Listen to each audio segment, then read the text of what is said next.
सवेरे 5 बजे से खड़ा हई आ खड़ा खड़ा गोड़ एकदम दुखाए लगल। और ई जोन कोटेदार है पता न कब से खात नहात है, अब हिन तक नहा आयल। पता न कौन दुनिया में हई। कहो मंगरू तोहार मेहरारू तो बहुत लायक है भैया। तुहें सुबह 5 बजे खाना बना के दे दल आ तू सवेरे कोटा छोड़ावे चलेला। ना ये झिनकू हमार मेहरारू तनी लायक ना है। अरे हम तो रतिया के बर्तन माज के सुतल रहनी है आ सुबह उठती ना रही है। चिल्लात चिल्लात कैसों उठल है तो आटा हम सननी है। 2 रोटी कैसों सेक के हमके देहला है तो वह 2 रोटी खा के अने कोटा छोड़ावे। अब वो अगर सजिया कोटवा ना लेके गई तो 10 गाड़ी घर हूँ सुनब। अरे भैया भले तो बर्तनवा माज के सुतल लला था का करें, लेकिन भैया 2 रोटियाँ पा गईला कम से कम तार पहलका नंबर तो है। हमारे तेज 2 रोटी बनाते 11 बजा दनी है। अब देखा वो कोटदरवा आई, पता चला हमारे पहुँचत कोटवा खत्म हो जाए तो वो न मिली हमके, खलिया हाथे घरे जाए पड़ी।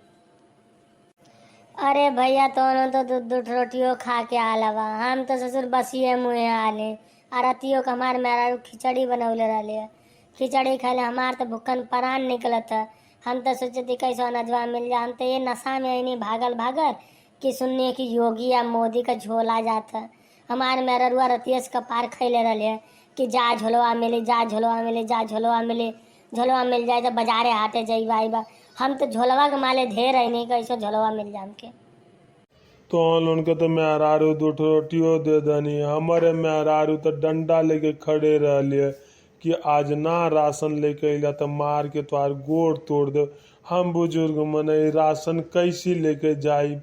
एक तो कोटेदार ऐसा हमारे गांव का कि आई 2 बजे हमार लाइन में खड़ा हो तो हमार गोड़ एकदम दर्द करे लगल। आ राशन ना लेके जाए तो आज हमार मेहरुआ सजिया खहू के नाम में दी। तो कहो कल्लू मर्दा तोहार मेहरुआ काहे तो के परेशान करेले। अपने लइकवा के ना भेज पावत हिय, वो काहे ना आके ले जावत। वो का करी दिन में पबजी खेली सनी देवल बना था तोहार लइकवा। ओके कह दे आके अपन राशन पानी ले जाल करे, काहे तो परेशान करेला। अरे ये भैया झिनकू जानत ना हवा वो हीरो हम। हमार मेहरुआ कहले बाऊ हम मार बाऊ राशन लेवे ना जाइए ना तो बेजती हो जाए। वो राशन ना लिए ये भैया हम ही जौले जियब तौले राशन ढोई। हमारा गुलामी हम ही करे के बाबू। ए कल्लू मर्दवा तो तू छोड़ दा। जैसे सब 2 रोटी पावत वैसे 2 रोटी तू पैबा। देखा थी कैसे सब खाला लोगन के तब ना लोन के था लगी। कोटवा लगा था तो लोन के फ्री में मिला था। जे कोटवा ना मिली ना तो यह लोन के था लग जाइए कल्लू। जाए दम मर्दा छोड़ा तू ही थोड़ी सबसे ढेर खाता हुआ। अरे भैया ना कोटवा लेके जाए ना तू कहिए के चला दिया खेत बोवा जा लेबरई करा माटी फेंका तोहार लड़का हम जन्मौले हवा तू खियावा। कहो भैया जिंदगी भर हम ठीका ले लें जन्मौले के संती वो लोग ना कुछ करी। चला ए कल्लू जा दिन जिया था तो दिन बर्दाश्त करा।